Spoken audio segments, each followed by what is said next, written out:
The Celtic Exchange, a fresh insight on Celtic Football Club.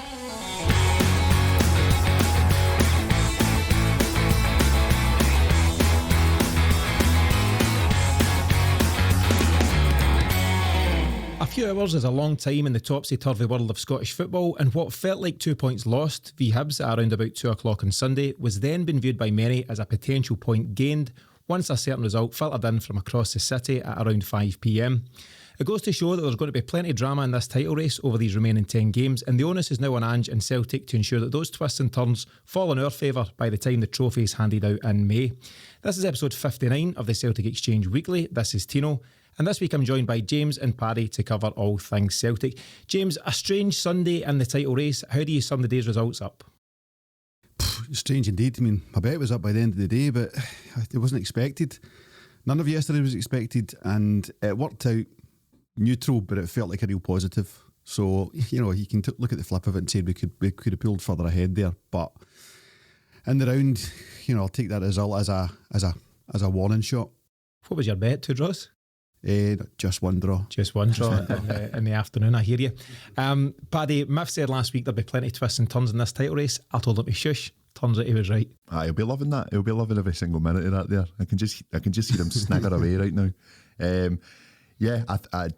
I'm being very, very confident in the past few weeks, past couple of months there with Celtic, just the way we've kind of come back from the winter break. But yeah, just I think a few things maybe just setting in, and I think that just comes with how close we are to potentially lifting this trophy. And I'm not too worried at this point. I do think obviously the run-in is going to take its toll against us. It's going to be a tough one. What we do have in our favour, and I think will be a big thing for us, is that we can actually possibly see a few weeks coming up where we start to get a bit of a rest in between games. I just think that's going to be huge for keeping the squad fresh, and yeah, I'm still looking fairly positive about how things go for the remainder of this season. Yeah, there's been suggestions of an overreaction in certain quarters after the result at Easter Road. Some people have levelled it at us, James, that we've maybe overreacted. Do you think that's fair? Do you think some of the hyperbole is fair? I mean, that's the nature of a final whistle show. You couldn't get a hotter take. We're 20 minutes after the final whistle and we're recording. So, as I said, I was talking to you guys earlier on. I said I'm kind of switching between running about with my hair on fire and saying, let's just calm down. I mean, do you want me to give you the stats I was talking about earlier on from Forest finishing? Yeah, go for it. So he's been a good man for kind of giving a bit of perspective to the last few games and what was kind of coming at us in the winter break. So if you were to ask us, at the start of the restart, if you like, so Forest finishing, you can get him on Twitter at GetItInForest with 2 R's in Forest. Good guy to follow. He said, since the break, we've had some traditionally tough fixtures, and today aside, we've won them all. Hibs at home, Hearts away, Dundee United at home, Rangers at home, Motherwell away, Aberdeen away.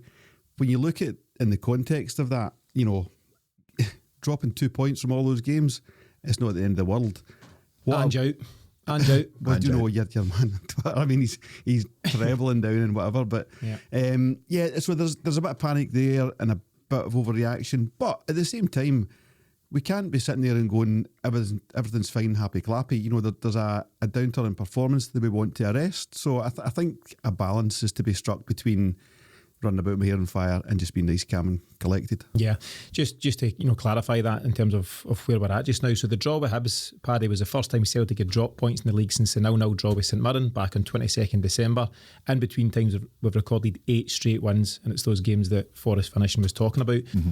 So yeah, you could call some of the stuff that you'll have seen online yesterday, a bit of an overreaction, but it's also fair to say that, despite, chalking up some big wins and some good results at times, the form since, maybe Rangers and Motherwell, in the early part of February here, it has been sketchy. There's the Aberdeen game 3-2. You and I were at that game, Paddy. Yeah. Raith Rovers, don't be fooled by the 4-0 scoreline at Raith Rovers. It wasn't a smooth night. Bodo Glimt ×2, couple of snidey performances there. Yeah. Dundee 3-2 and now Hibs. So yes, by and large the results have been what we've been looking for, certainly domestically, but it's not been great performances. It's not, and obviously, I'm seeing a lot of comments on social media regarding the performance yesterday and the way Ange kind of came out and basically said he was happy with a majority of the performance in the 90 minutes. He doesn't strike me as the type of manager that's going to go in and throw his players under the bus the way other managers sometimes do. The only time I can remember him really criticising his players this season was that Raith Rovers game, and I think that comes to the kind of second string side that's going to be playing. You're going to be on their case, because these are the guys that you need. You need them to be mentally and physically ready to come in if there is injuries, or if we're just going with full squad rotation. I think what we're probably going to see now is a lot more of a settled starting 11. We've not been settled in quite a few weeks. I think, when was it? It's taken a long time for us to even get the same starting 11 that we played against Rangers, and who blew them away for the 90 minutes, and were able to just kind of soak up any pressure for the second half. I'm not entirely worried about things at the moment. What, for me, I see is that if with these results can only come good in the sense of it's not finished yet, and we know that we can step it up a level. We've been watching some incredible football this season. We've not been blowing teams away though. Mm-hmm. We've not been blowing teams away, and it's because partly this team is still settling. This is a team that's still brought 4 players in over January there. They're still finding their way within living in a new country, with also just bedding themselves into the team. They've not had full pre-season training. A lot of them, I'm talking about Maeda for that part. And I just think that a lot more is still to come for this final push, for this 10 games that we're going for in the league. I still think that we're still in a very strong position. It is in our hands. And did we think we were going to be saying that last summer? No. Yeah. I mean, all really valid points. I suppose what I would say slightly to counter that is that, I think we touched on it yesterday, James, in the final whistle.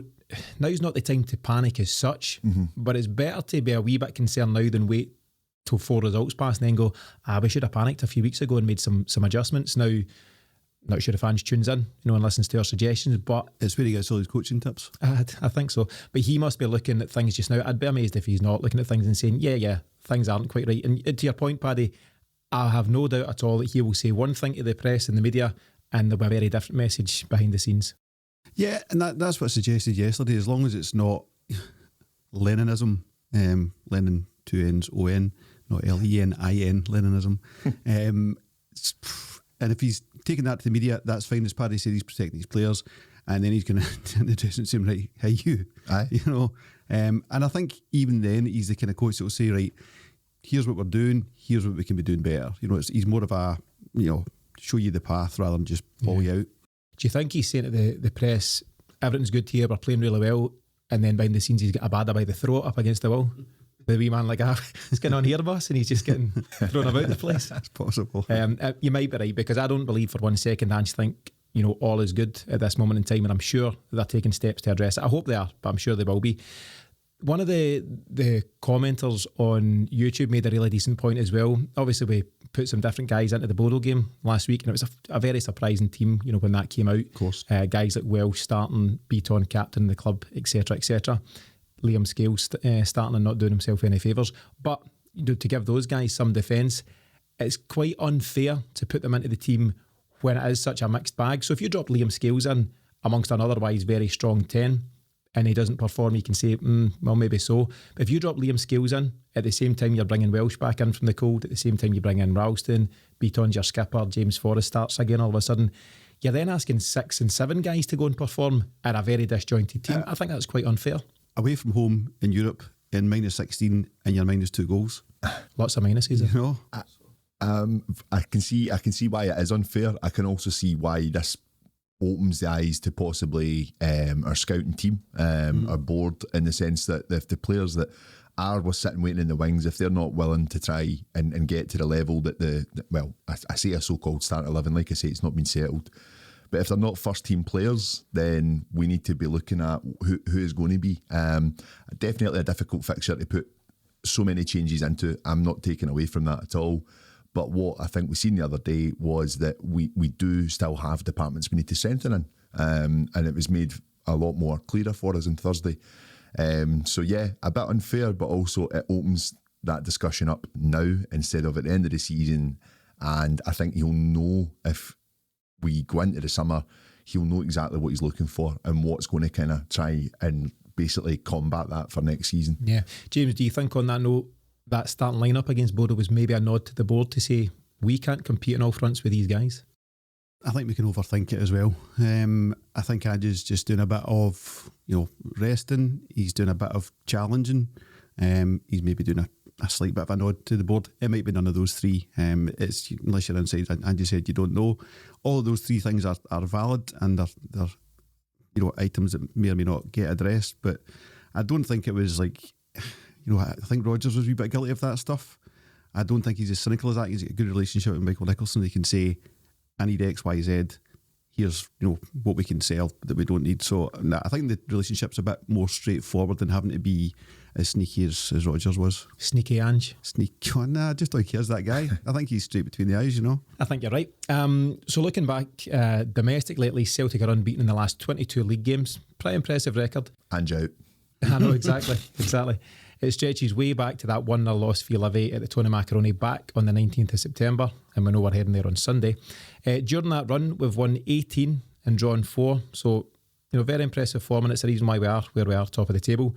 James, it's certainly better form than our nearest rivals, but is now the time, when we're seeing this wee bit of a start, is now the time for Ange and the players to regroup and really focus on the challenge of the 10 games ahead? Yeah, and it is that, and it's just the challenge is getting simpler and simpler as each week goes past.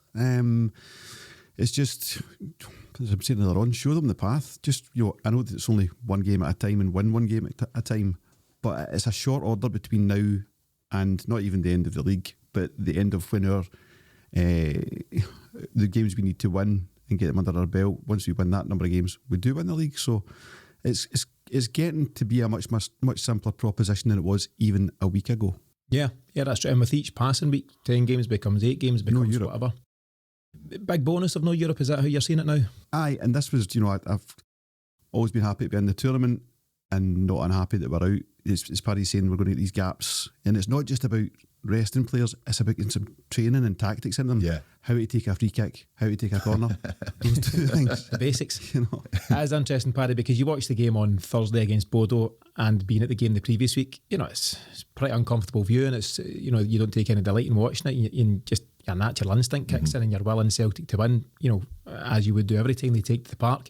But actually now that we're a few days down the line from Thursday night's result and our exit from the tournament, you can look at it with fresh eyes and say, okay, we'd like to have progressed, but now there is that wee bit of time for rest and recovery, and maybe working on some of the things that we need to work with, because Ange himself, without looking for excuses, has just told the truth that he hasn't had much time, and certainly not any real chunks of time to work with the players on the basics. So there's a huge advantage in that. There is. I've obviously spoke about my hope for trying to do something in Europe this season, especially with that type of competition. I do think it is a competition that we would probably still be within a shout if we were to make it through that round. We've come up against a very well organised side. Like I said in the final whistle, that's a team that's been together for 3 years. This is a team that's been together for 9 months. And I think that, for me, was the huge difference in the first leg. Second leg, I think, he's admitted, he's not actually come out and said it, but he's basically admitted, right, the focus is the league, in my opinion, with that starting lineup. I don't like to give that as an excuse, though. I do think that as a club, we should be well more prepared for stuff like this. And that's something for me that lies with the board. A rebuild of that size last season is something that should never have happened, but it did. So I like to think that the starting 11 from the first leg will have taken a lot from the knockout experience, and we hope that we've got a manager that is going to just continue to build. And for me, I think we can only kick on from that experience in Europe this season. You want them to learn that that's what the press is all about. They basically played us at our own game and done it very, very convincingly. So I think there's a lot to take from it. I'm of the opinion now that yes, everything is focused on the league, should go in our favour, and I just hope that we can just settle down. Like you make a great point with the fact that we're going to get some more training, a lot more is looked at, and like he has said, he's not been able to have that time with the players. So hopefully that helps us in this run in too. Yeah, James, I think it's fair to say as well that despite some people's protests to the contrary, at only 9 months in to the Ange plan, people couldn't expect us to be anything like the finished article. I think progress has been great. You hark back to where we were and all that kind of stuff last year. we're in a pretty decent position overall, aren't we? Sort of, take defeats like that against Bodo, but by and large, top of the league, you can see progress, can't you? Absolutely. You're talking about, was it early June, 10th of June? Place was in absolute turmoil, with no manager. Ange came in that day, I believe. But, we'd pursued Eddie Howe, didn't work out, didn't have any structure in the club at all. And then, 6 months later, guys are saying, this is a disgrace. We need to just calm down. And there's a bit of, I don't know, just not rewriting a history, but guys saying that Celtic are a club that doesn't have any ambition in Europe. I agree. Under Lol, it was just getting the bare minimum done, and that is not my ambition for Celtic at all. Yeah. This season, Europe was an absolute bonus. We can get there, and we will get there under Ange, but let's get what's needed this season, which is the league, to give us a bit of budget and then start moving forward in Europe with a team like Bodo who've played together a bit longer. Yeah. When you mentioned Eddie Howe there, it just reminded me that we had an episode at some point around about May or whenever it was, all about Chris Wilder potentially becoming our new manager. It was strongly rumoured. The episode was called How's about no? Take a Walk on the Wilder Side. Check it out if you dare. But it just shows you, we were talking about those kind of potentials and some of the stuff that was doing the rounds. We are so far from there, it's untrue. I was falling out with somebody on YouTube today, yesterday, every day, about somebody saying it's so clear that Ange has no ambition and he doesn't want to deal with that problematic left back position. You can't tell me that Ange isn't watching just now and saying he knows Greg Taylor's not good enough and Liam Scales. It's one thing knowing, you can't just go out and wave your magic transfer wand and just bring in, the next best thing. So I've no doubt he's identified that as an area for strengthening. I think centre half potentially. I think centre forward will look a bit light all of a sudden. But, you can't just kind of, as I say, sprinkle the fairy dust across, a transfer window and just, get all these top drawer prospects. And I think the very fact that of the, circa 12, 14 guys that have come in, by and large, most of them have hit the ground running. The success that you've seen from guys like Kyogo and Abada and Jota and all the numbers, Carter Vickers, you name it, Hatati's brilliant start. There's been so many good signings. And I think just a bit of acceptance, and maybe we're guilty of just picking up the mad comments because there's a few mad ones around and you go, geez, look what some fans are saying. Maybe it's just that one fan guy. So we've got to be careful of that. I think as well, kind of talking about the Taylor thing with he's basically, I think, using Taylor for me this season. We know he's a limited player to an extent. There was a point here, just obviously going with the confidence and the momentum that the squad had built. He was actually starting to come into his own game, and then he didn't have a great game against Bodo at all. He's taken him out the firing line. He didn't start the next two games after that, and then he's given him that wee rest, psychologically hoping that'll calm him down a bit. He's come into the game yesterday and his first touch went out for a throw-in, and you're just like, that's square one again, you know. So it's small things like that. He can't really. I mean, we've signed so many players this year, and he's probably thought that the cover at that position should have been enough. I'm not entirely sure what happened with the whole ball and goalie thing. I'm not entirely sure if he wanted to play for Celtic and Celtic said no, or it was the other way about. He's moved on for the best probably. But the cover then, effectively, we had Scales, Bolly and Taylor, 3 left backs, and that should be enough to kind of push on for this season. But we now know we really need to strengthen it in the summer. I wouldn't be criticising our manager for having 3 left backs and saying we need another left back. At this point, you've got to give these guys a chance, and he's done it this season, and obviously we'll see how it pays off. We're top of the league at the moment. Absolutely. So what we'll do, this episode in general will be a bit more about taking stock and looking at where we are in the bigger picture, but we of course can't ignore events at Easter Road on Sunday. So I just think kind of first main point on it is, we were asking earlier on, for the match report that we do on the various games, who the man of the match would have been against Hibs. There's no real standout at this moment in time. And actually, I was going to ask, who are the players that are a wee bit off at the moment. It's actually easier to ask who's on form for Celtic, because there's not many right now who are, firing on all cylinders. There's too many guys who we've seen do it in the first half of the season, the Jotas, the Abadas, whoever else. They're just a bit off it just now, Paddy, and it's hard to put a finger on why this is. Again, I feel for me it's having more of that settled squad. A couple of the trials of the last few games has been the O'Reilly and Rogic combination as our 2 attacking mids. Now, I've said it for quite a while with Rogic. If he isn't in the mood or if he doesn't want to be there, you know straight away, like within that game, within that 90 minutes. I take nothing away for what he's done for us. I think he's had an incredible season. But there's certain games where sometimes the pass isn't on for him at all. And a lot of that's his own doing. It's maybe the positional sense. And with that can start to then gather a bit of complacency from when they're trying to bring the ball out for the back, I think. And there's a hesitancy at the moment, and it's because of this squad rotation, in my opinion. There's not settled positions at the moment, and they're not basically coming in the same week in, week out with the same lineup and the same kind of press. The back four are facing a different attack every week, and I just don't think it's settled for them at all. And hopefully that starts to calm down a bit. Yeah, seriously hope. I kind of take a different perspective on that. I think it's always going to be this way, Ange.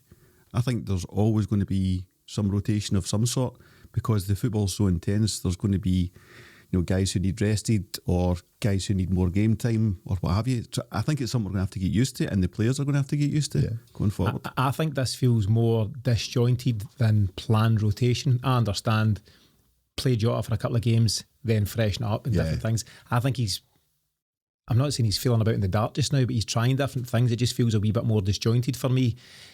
Persisting with the Rogic and O'Reilly combo after it failed so spectacularly in the first leg against Bodo, to do it again, I thought I questioned, was it arrogance, right? More Leninism. Well, I love Ange as much as the next man, but I question why he was doing that, because it clearly didn't work. You're up against a side to counter-attack very, very well, and I just thought he's just some of his team lineups have been a wee bit puzzling the last few weeks.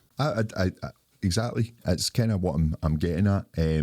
I think for the lineup on Thursday to play the two of them again and then looking at the rest of the lineup, you wonder if it's a challenge he's putting to those players.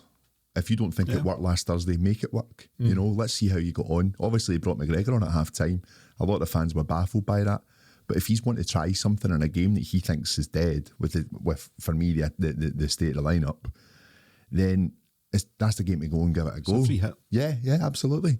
But if you're not getting that back from the player, then there's only so much the manager can do.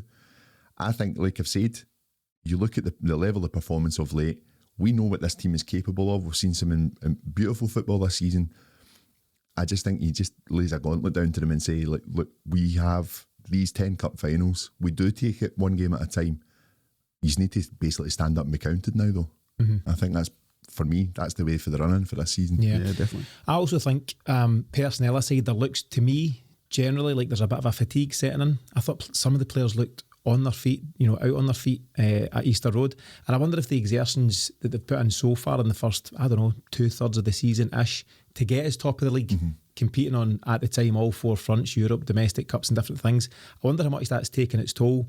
We've spoken at times about the fact that there's a full season as well behind Hatate, Maeda, Gucci, if he starts to play. I was puzzled, James, at Easter Road, why only one sub was used. Yeah. You could see they needed a change, they needed a freshen up, and the only move he made was the obvious one, O'Reilly coming in for Rogic, and O'Reilly done okay. They looked a bit brighter. But when they looked flat on their feet and they were looking for inspiration, why no James Forrest? Why no Karamoko Dembele? Why maybe, even like a McCarthy or a Beaton, which would have laid McGregor further up? There were changes there which I think could and should have been made. Yeah, because it just wasn't happening, and you knew it wasn't going to happen. We were creating scant chances, and we had the chances to win the game, by the way. Rogic in the first minute or first 5 minutes, and then Abada later on. So the structure created chances to win that game, and Hibs gave us nothing coming at us. But it was the same stuff, and we need to be careful because the team we're playing on Sunday will be far better at that level of defensive block than Hibs were, and Hibs have improved under Maloney, by the way. Sorry, Paddy. No, you go. Yeah. So, for me, it was Karamoko, because if we no longer trust James Forrest, and that's very sad, but that's sometimes just football, particularly in the winger game, then get him on and give him a chance, even if it's just the last 10 minutes, because he would come on with a point to prove. I thought there was plenty of options, like you said, about allowing McGregor to move forward, McCarthy or whoever it may be. McCarthy's a professional player who's got a lot of experience under his belt. He would have been the perfect move for me. Sitting the 6, Gucci can play the 6 as well. There was options there and they weren't. So I don't know what the thinking is there.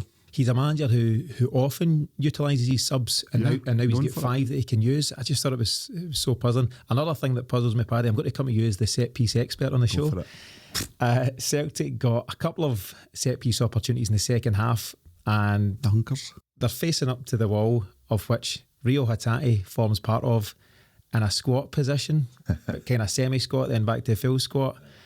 And I can't work out for the life of me what he's doing, what purpose he's serving there. I really can't get my head around it. My only thing, I was kind of mentioning it earlier on, I think is he acting like some sort of maybe marker for... He's acting the goat. That's what he's acting. He's up to no good. I would have thought that, but the ball didn't get No, I know, that's Juranovic's fault. But no, that's the only thing I can put that down to. Yeah, it was a bit bizarre kind of looking at it. It was a strange one. There was also a stat that came up ahead. They're also showing is like, they keep telling us we've no time to work on free kicks and corners, but the time we do have, this is what we come up with. we have been working on stuff like at Hatai. A stat came up from Sky Sports ahead, I think the first free kick that we got, and it said that of 29 direct free kick attempts this season, 0 goals. Yeah. Now, direct goals from free kicks, they're relatively rare in football. You're not going to score a dozen of them a season, but you might score 1 or 2. We've scored 1. The goalie. And it just tells you that I think at the moment we've got a lack of ideas when it comes to set pieces, whether that's corners or free kicks or whatever. Paddy, you and I were chatting about the fact that I think when Celtic were at home to Motherwell earlier in the season, was it a 2-0 victory at home? Tom Rogic has scored a really well worked goal from a free kick, the one that's came across low in the box and he slapped it in.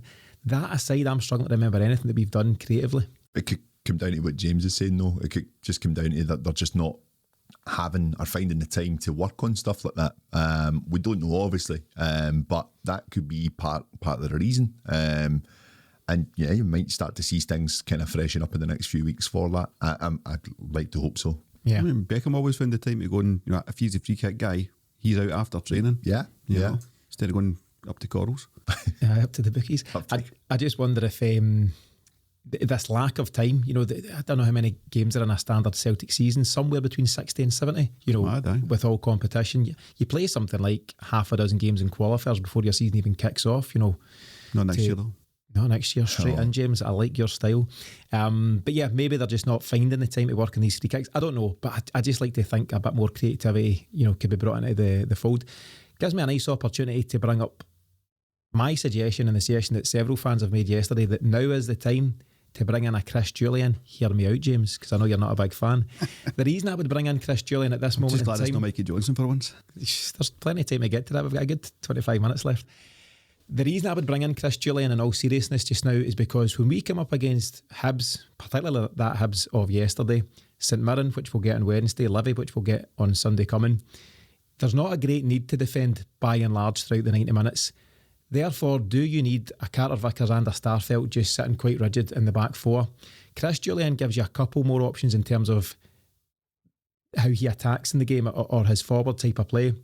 One thing he's very good at as a central defender is sweeping the ball out to the right and left wingers and bypassing the right and left fullbacks and starting your attack very quickly. He can play ball. Whether he can defend or not, hugely up for debate. He can, he's got quite an offensive style of play. The other thing is, he's 6'17" or something. He could offer a presence in the box that we don't have. How many goals has Carter Vickers scored for Celtic? 1, 2. One was a big deflected daisy cutter. Yeah. I don't know if he scored beyond that. He scored header ones. Starfelt? None. So 2 goals. Yeah. No. All those games between your centre halves. Jullien has shown he's got an eye for the big goal. You can look at the Lazio goal, the one that won the League Cup final against Rangers. He offers something that we don't currently have, and I think I would have preferred to turn around and see him in the last 10 minutes yesterday than someone who's given you nothing. I'd agree with the last 10 minutes. Is he up to speed to come into this run-in? Is he used to playing with the back line? I don't think so. I think he's going to be a bit part player for us to the end of the season, and then he'll have a full pre-season with the team. I think it would be too much of a risk to start putting him into the starting lineup. That's how I felt for a time, and then I'm thinking, no, hold on a minute. This guy is a seriously experienced professional footballer. I think he's 28. Yeah. He's been around the block and then some. If not now, when? You're not paying him all these monies and getting him rehabbed to just let him kick about for a while. Obviously, at the time, I didn't think it was such a serious injury. I told him to get up. But it's been such a long injury. There's been setbacks. do you rush that and then you lose him again? I think he's rehabbed. I think he's ready. I don't think you're anywhere near the bench or the squad unless you're ready to play. Was he on the bench yesterday? No. And that's what I thought was funny. He's been on the bench, he's off the bench, he's in, he's out. I also feel the same for Karamoko. If not now, when? If you're young enough, if you're good enough, all that stuff, if you're fit enough to be in the bench, you're basically putting out the message, this guy is fit to take part in this game. If somebody gets injured 5 minutes in his position, he should be capable of seeing out the 85 minutes. I agree. I totally agree with you. I'm just going with, I don't know. How many setbacks did Jullien have? What was it? At least 2 or 3. We were getting told a different date near enough every press conference at one point. I don't think it's all about fitness with Jullien. I think there's a bit of, I'm Chris Jullien, I've got Superman in my jersey and all that stuff. Why am I not immediately straight in? You reckon? I think it is. But what I would say is I'm completely open to the idea of him being there now because something's not clicking, and I'm a pragmatic kind of person that I want to see if this change can make a difference. So I'm totally open to your idea. I've not seen anything from him that indicates arrogance on his part. I think he's shown quite a humble response. Humble in his big bragging Instagram posts, but you know what I mean. But he's come out. He wants to be part of this. He's ready. If we were at a point just now, Paddy, where Chris Jullien had been pictured in training, never made the squad, pictured in training, we see him around, he's on the team bus, he's not making the squad. He's made the bench, and for me, that just said he's fit. The sports side, somebody somewhere has signed off on him and said he's good to go. See that dodgy knee? No longer dodgy. You've got to play him sometime. You can't just, cotton wool these guys forever. No, listen, I totally agree with you. What I'm saying is that for the speed of the season and the part of it in which we're in, I just think that it's something for me. You've kind of just got to let him have those substitution appearances, but it's not always that you're going to be taking centre back off to bring a centre back on. Yeah, so it's rare. They are going to be quite limited. I don't know when you bring him in. We've said this countless times. Every game is a cup final here, and I get your point. The player should be ready. If he's on the bench, he should be ready. I just think it's a bit of a risk, and I'd rather just see someone like him maybe to have the odd appearance here or there, and then just be given a full pre-season, because I'd rather have him fit and ready for the seasons coming up, than lose him again. That's my thinking on it. It's all fair stuff. I just think that as well, as you rightfully mentioned, it's 10 cup finals, and Celtic have shown at times they've struggled to break down this low block. Yeah. You've got a guy there that may help you do that. That's all I'm saying. So funny enough, I would put him in Wednesday night against St. But you can't rely on him away to Livy. He's terrified of that place. Lyndon Dykes has left the building. And that park as well. That's the wee thing I'm talking about. The Tony Macaroni's his kryptonite. See if you're going to get see if you're going to get a run of games, then you'd say, right, start Wednesday, perform Wednesday, you're playing on Sunday, but you're definitely not playing on Sunday.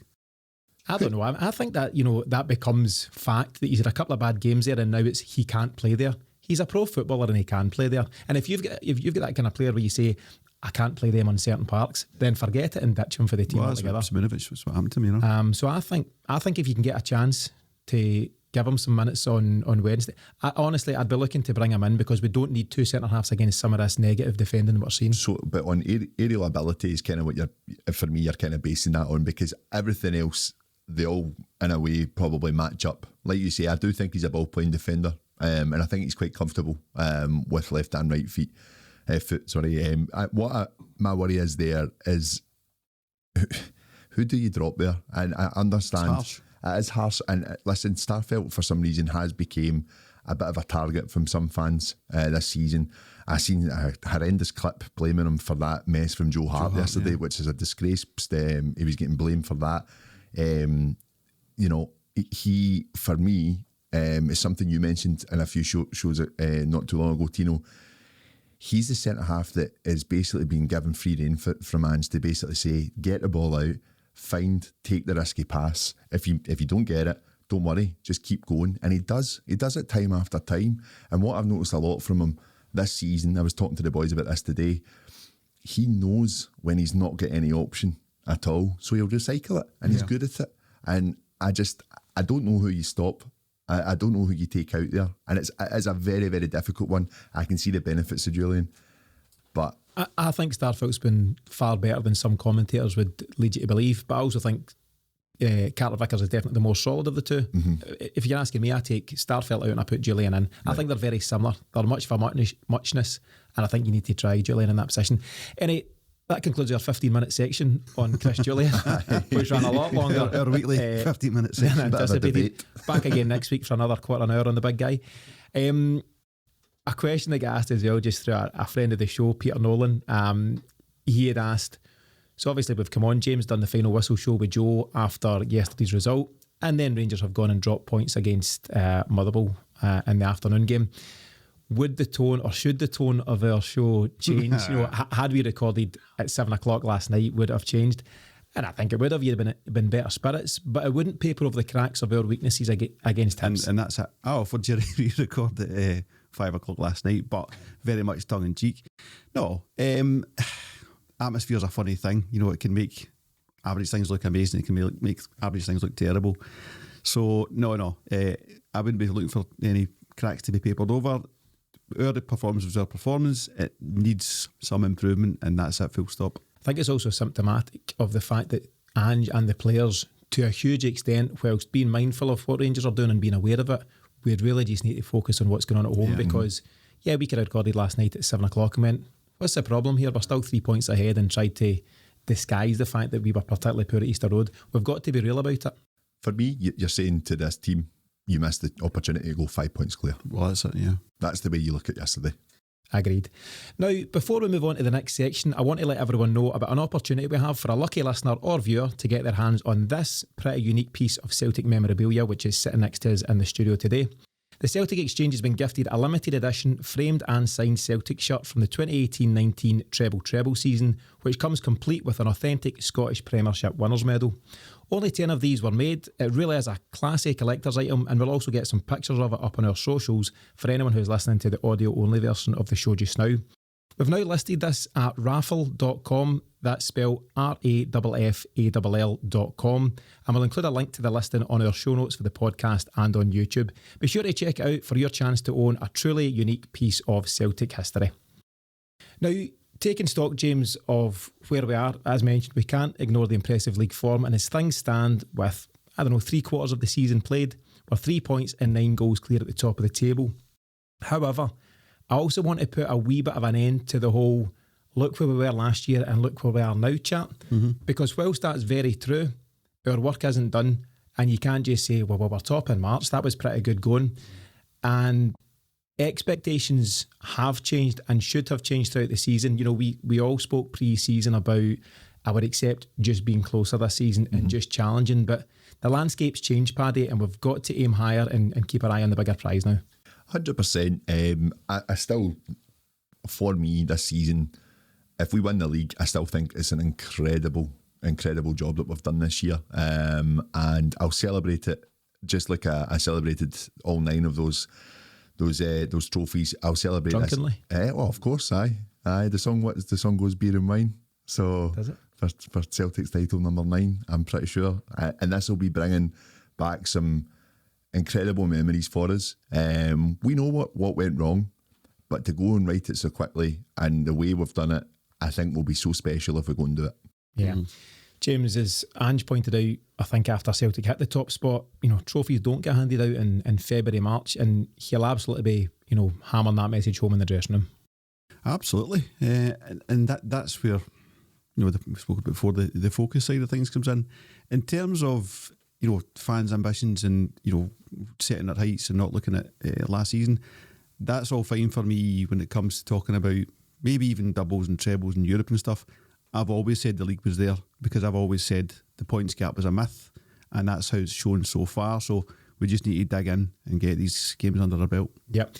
In order to do so we've got 5 games ahead of the split, so you're absolutely at the business end of the season. We'll have a wee look at these fixtures just now, and we'll get a general chat around what these could mean. So we obviously know we face St Mirren at home on Wednesday night, so that's 2nd of March. We're then away to Leith. Dun, dun, dun. I can't wait for that game. Same. Look at you, Sunday, 6th of March coming up, Chris Jullien's return. We've then got the Scottish Cup, and maybe don't have enough time to debate the importance of that or not, but the more I feel about it, just get that out the road. Scottish Cup, Dundee United away, that's been rescheduled to the Monday night. Get up to Dundee on a Monday, Paddy? If we can get tickets, they've taken the shed. Yeah, Monday the 14th of March. Then it's back to league duty, so it's Ross County at home, Saturday 19th. There's then maybe a welcome international break, towards the end of March. The suggestion actually from his national manager was that Kyogo might be, fit around this time, despite your scaremongering or Stevie's scaremongering last week. Stevie's lies. Yeah. There's a suggestion that Kyogo might recover in time for the international break. Anyway, that gives a welcome break before seriously important game. Rangers away, Sunday 3rd of April. And then the last game pre-split, St Johnstone at home, Saturday 9th of April. James, you mentioned Forest Finishings. I think that's where they got the name. Get it in Forest. You mentioned, the seriously tough fixtures we've come through. Now, that's not an easy 5 games by any stretch, but it's easier on paper, I think, than what we've faced. What we've come through. Mm-hmm. Yeah, in terms of those are the games you would look at and say you should be winning those, but so is St Mirren away in December, So I think each game comes in its own merits as a huge cup final, and every cup final is hard to win because they're cup finals. So I wouldn't have any, I don't know, you're not suggesting it, but I wouldn't have any complacency myself around those. I think they're all tough games because of what they mean rather than the team we're up against. Yeah. Paddy, 15 points out of 15?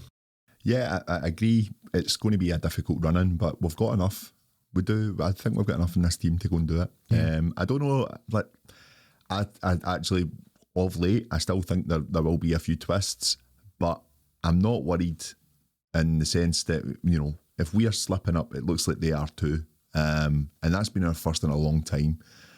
I think it's going to be a very interesting run-in. I think some of the games, coming to that before the split, some of the teams we're coming up against are fighting just to claw themselves back into the league as well, especially St Johnstone. Mm-hmm. Actually keep an eye on Wednesday night as well. I think that'll be a close game for St Johnstone v Rangers. Yeah. But we'll see. The two obvious toughies for us is Livy away on Sunday and then Rangers away on the Sunday the 3rd of April, which is, a bit over a month away, so plenty of time. The home games, on paper, football is not played out on paper, blah, blah, blah. St Mirren at home, Ross County at home, St Johnstone at home.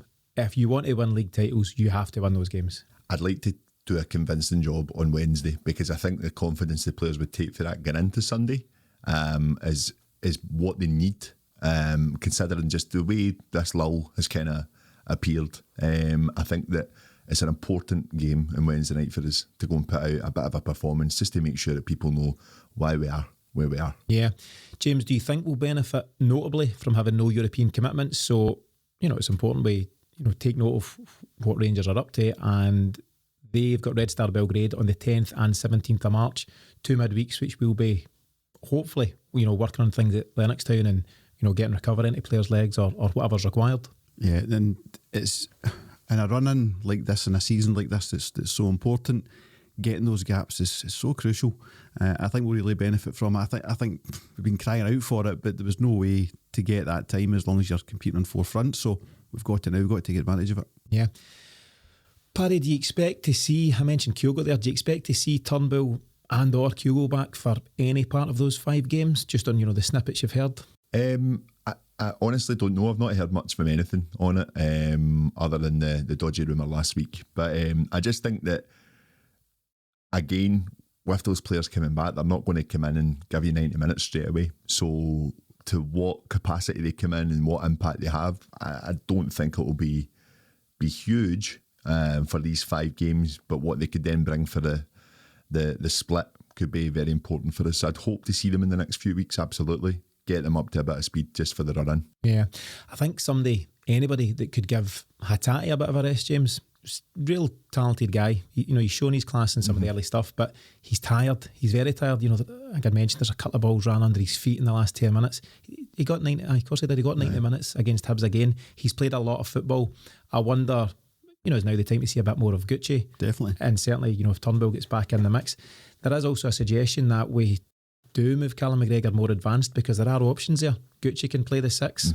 I actually think Hatate could play the 6 actually, but it'd be interesting to see McGregor nudged further forward. My 3 Wednesday night would be Gucci in the 6, McGregor and O'Reilly in the more attacking 2. Yeah. I think we need to have a bit of change up there, almost as a priority to give Hatate the rest, because a guy of his talent letting a ball run under his feet, that's just concentration and tiredness, mental tiredness. So bizarrely, in the last 10 minutes of the game yesterday, he was the one that was digging out the crosses from the byline. So, it's not like the guy lacks effort or application or desire to win.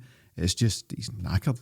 He's a real grafter, there's no doubt. And there was a couple of misplaced passes, and we know he's got the quality. We've seen the quality in him, but he does look tired, and think, something that can freshen up. So you've mentioned there, James, a couple of options that you'd like to see in the starting lineup, but what is your scoreline prediction for St Mirren? I think it's a tougher game than we think. I think there's a lot of decent talent in St Mirren. They promoted a lot of good guys from the youth. I think there's a talented manager in Stephen Robinson. 5-0 Celtic. Yeah, 5-0 Celtic. I think it'll be tough enough. I think we should get on it to about 4-1 or something like that. It's funny because we could run into the old cliched new manager bounce thing going on. I know he's got a bit of time. Jim Goodwin's up the road at Aberdeen, and Stevie Robinson steps in. I'm sure he is setting his stall out for nothing more than a draw, and rightfully so. That's his prerogative. Stuff, yeah. So he could park the bus and all that. What do you think, Paddy? Yeah, I think it'll be a tough game. St Mirren are in the running for their top 6, but also I think they're part of that group that could go for Europe as well. Yeah. So that's what I'm saying. These games are going to be, you can't exactly call them because you don't know what you're going to come up against.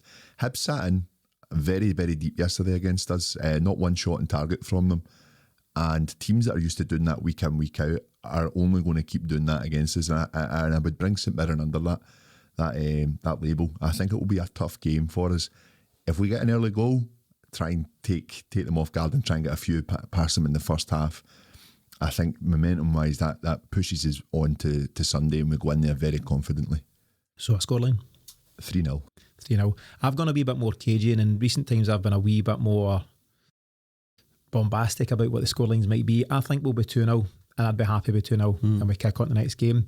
But that next game, we've spoken about the trials and tribulations of going to Tony Macaroni and the awkward park and Davy Martindale's nonsense and other things. I think that'll be a far tighter game.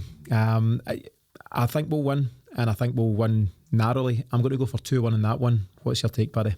I think that it'll be all hands on deck from Livingston. I'm going 1-0 Celtic.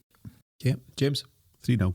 Oof. I like it. 3-0 v Livy, 4-1 v St Mirren. It's been coming, that Livy stuff. It's a lot of nonsense. Hoodoos with guys that weren't here when the Hoodoos were around. Yeah. Rubbish. Ange got caught cold. He's got his team now. Yeah. If we can get a good win on Wednesday night, take us into that 3-0 and just shut all this nonsense up. James, the Mythbuster. I like it. I like it. Yeah. So what we'll do is we start to wrap up the show for this week. I'm going to come at you both with a new feature where I'm going to ask each of you for your one good thing and one bad thing from the world of Celtic right now. So I'll come to you, Paddy. Come to you first. One good, one bad. What have you got? One good. I think we're overachieving this season, and I'm very happy with us so far this year. One bad. We didn't win the Europa League conference. I thought you were going to say one good, we're overachieving. One bad, we're also overachieving. James, what about yourself? What are you giving it? Time and travel. Time good, travel bad. Time that as every week goes past, we're 1 week closer to Kyogo coming back. It's less time for Rangers to claw back the gap, and it's more time for players to get training, rest, whatever it may be. Travel, we didn't really touch on it, but international travel of Tom Rogic and Jota going away to Australia and Portugal, and for me, the two of them haven't come back yet. Jota, when did he go international? No, he didn't. He went back to maybe for rehab. He went back to rehab. Yeah, I think you're right. They've maybe both come back and struggled. For what it's worth, my one bad, one good. My one bad, I miss Kyogo. I miss him bad. Aye. It's hurting me. see when you said he won't play 90 minutes, he will if you let him. Yeah. Oh, aye, exactly. But then he does the Samsung again. Just wind Kyogo up and let him go. My one good, Kyogo will be back soon. That's all good stuff. So we now find ourselves in March with Celtic top of the tree in the Scottish Premiership, but as we've covered here, league trophies aren't handed out before Paddy's Day. What Ange and the players do this month, however, will have a huge say in where the trophy ends up come May. Thanks to James and Paddy for joining me on today's show, and our thanks to you for continuing to follow and support the Celtic Exchange. If you're watching on YouTube, be sure to like, subscribe and leave a comment on this episode, and if you're listening to the podcast version, please give us a 5-star review wherever possible. It's really appreciated by myself and all of the team. But in the meantime, and as always, thanks for tuning in.